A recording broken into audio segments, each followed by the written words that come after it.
Okay, this is part 2 for the chapter 6. Okay, we continue with the policy of appeasement. Okay, appeasement, well, as you can see down here, means the practice of avoiding war by giving in to the aggressive demands made by a country. So whatever Hitler wants, the other countries give in. Okay. Oh yeah, and that is Neville Chamberlain. He's the British Prime Minister who keep giving in to Hitler until, well, World War II started. Okay, why appeasement? All these are the following reasons for appeasement policy. Okay, now Britain, they wanted to buy time. Okay, the first one down here, because they know that Hitler has been rearming, and they are not ready if they do start a war with Hitler. Of course, the eventual aim is not to have any war, but just in case, they need to have the time to be able to rearm and make sure that their army is ready to face Hitler. Okay, and another problem that compounded the rebuilding of the army is the economic problems that they faced because they have been damaged. The economy has been damaged by World War One and Great Depression, and so they would spend quite a lot of time rebuilding their army to be ready for another war. Okay, and also they were facing other problems with its colonies. They were fighting for independence, and so, well, all this just adds on to Britain's desire for appeasement. Okay, US policy of isolation, if you remember, they were very selfish. When they started League of Nations, they were not part of it. So that's why whenever we talk about League of Nations, it's primarily supported by just Britain and France. Okay, they were left to face the threat of Germany alone. Memories of World War One. Britain lost quite a significant number of people, so they do not want to have another war. Obviously, okay, appeasement, the eventual aim is not to start another war. Okay, and also fear of communism. Um, they are afraid of Russia, they are afraid of Stalin, and they do not want communism to spread, which they felt if they compare communism with Hitler at that point in time, they felt that communism, was the bigger threat, okay, rather than Hitler. And okay, and for as for the Treaty of Versailles, all along the British always felt that it was very harsh. It's only the France who welcomed it and thought that it was not harsh enough. Okay, since they felt that the Treaty of Versailles was so harsh, they didn't agree with it, and if Hitler were to break one or two rules here and there, they would be okay with that. Okay, now one of the prime examples of the policy of appeasement is in the Munich Agreement. Okay, the Czechoslovakia crisis. You can say that the policy of appeasement has already been practiced when they did not do anything in Austria. Okay, they say, I protest, but I'm not gonna do anything about it. I will just let you take Austria. Okay, that's all they did. So that is actually an example of appeasement already. You can even go all the way back to the remilitarization of the Rhineland. Okay, they did not do anything. That is an example of appeasement as well. Now, Czechoslovakia. Hang on. Okay, now for this particular crisis, Czechoslovakia, it's right next to Germany. Okay, if you look at this map, the blue color part is Germany actually, and Czechoslovakia is sort of like encroaching into one part of Germany. Okay, and they're made up of many different ethnic groups. Okay, as of today, they stand as Czechoslovakia and they stand as Czech Republic and Slovakia, and is one big mess down there, like, with all the different ethnic problems. Okay, and so Hitler took advantage of the fact that all the small little groups wanted to merge with other countries such as Germany, Hungary, and Poland, and so they went into Czechoslovakia. Okay, first of all, it was the excuse that the area of Sudetenland, okay, the area of Sudetenland, okay, as you can see here, Sudetenland, okay, consists mainly of Germans, okay, and so he got the Sudeten Nazi party in Sudetenland to create problems for the current Czech government. And now, what is Hitler's aim eventually is to take Sudetenland and eventually the entire Czechoslovakia. But he wanted to test and see what would Britain and France react to him taking over Sudetenland first. Okay, and so when they met up to talk, the leaders of Britain and Germany, when they met up to talk, Hitler threatened to go to war, okay, if Sudetenland was not given to Germany. As you can see, the representatives from Britain, France, Italy, and Germany, but no representatives from Czechoslovakia and Soviet Union, because it just seems that Britain and France are the leaders of the entire world, so they have to take charge of this situation without even consulting Czechoslovakia in the first place.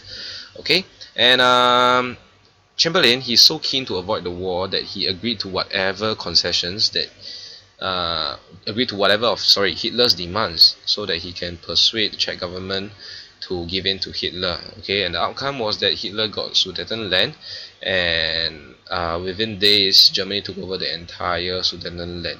Okay, so this is called the Sudetenland crisis, and eventually the thing that was signed is called the Munich Agreement, in which Britain agreed to give up, okay, Sudetenland to Germans. Okay, this is a bit of course, this is the policy of appeasement here, giving in to Hitler to what he wants, so that they will not go to war.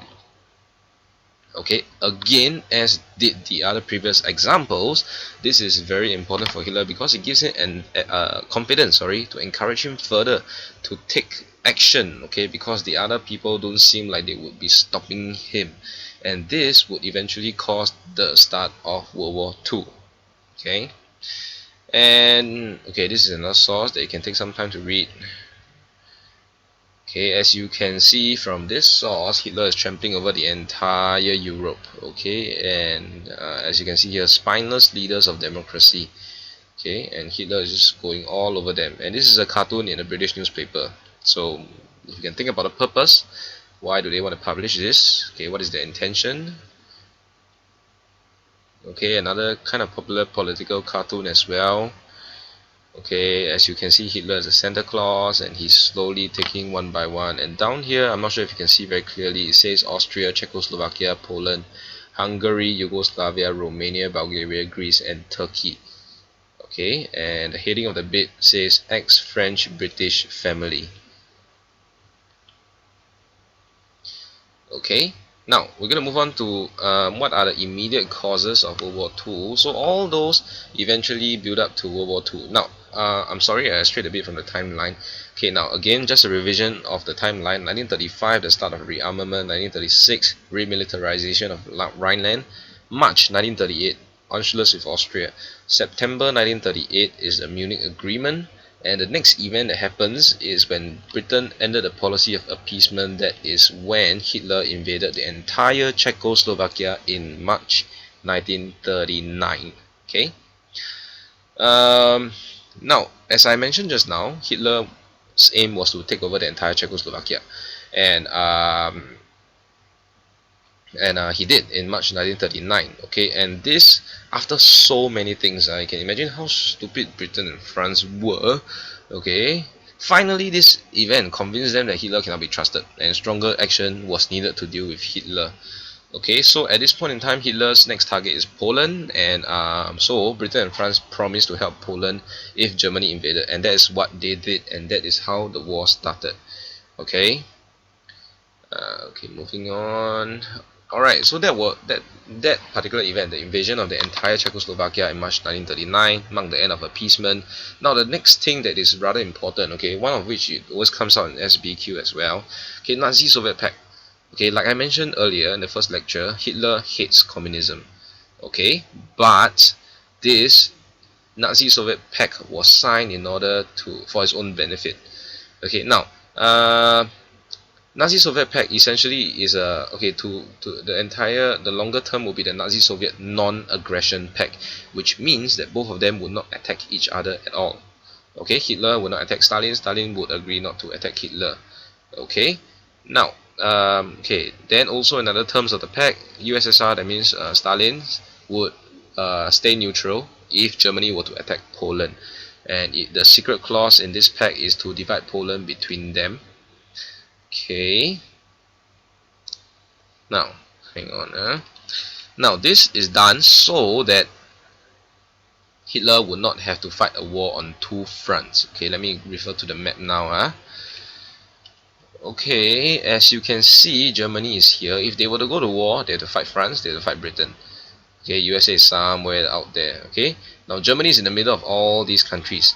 He has to worry about USSR. And remember, his aim eventually is to take over Russia, but he cannot afford now to fight a war on two fronts. That means to say to fight a front on this left side and on the right side, or rather the west side and then the east side.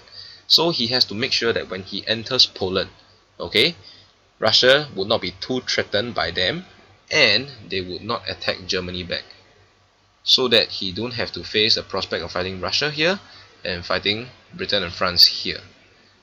Okay, so this is only for Hitler's benefit, and he knows it's a temporary solution because eventually he wants to attack Russia. Okay, but this is just a temporary solution so that he doesn't have to fight a war on two fronts. Okay. Um, Now, to many, this pact was seen as a trigger to full-scale war because let's imagine that you're Britain, okay, and you know that even if Germany were to start a war, they would have to face the possibility of a war on two fronts if Britain, you yourself, attack them, and on the Russia side they attack Germany as well. Okay, so when this pact was signed, it gave Hitler the confidence to attack Britain and France, to fight Britain and France, without having to worry about Russia first. Okay, okay, there should be a clearer picture of this. Okay, this is another one of it. Okay, they're walking on the eastern frontier, which is actually on Poland, and they are agreeing to divide it between them. But as you can see from the guns they held behind their back, they do not trust each other yet. Okay. Okay, like I mentioned just now, the pact made sure that Russia would not attack Germany, and on 1st September, okay, with this guarantee, sorry, let me mention, Nazi-Soviet pact is in August 1939. Okay, and a few days later, 1st September 1939, Hitler invaded Poland, and that marked the start of World War II. Okay, and this time Britain and France, since they made the promise earlier in March, okay, they declared war on Germany. And that is how World War II started. Eventually, Germany was to attack Russia in 1941, and after that, Russia managed to fight them back and push Germany back again in 1943. But all these you don't really have to know. Okay, so that's it for this particular chapter, okay, for chapter 6. I hope it has been clear and helpful to you so that you know more clearly what are the events that are happening. If you're too lazy to read the textbook, come on, just listen to this lecture and you'll be done in half an hour to understand better what are the events that took place. Okay, I will leave it at that, and okay, that's it.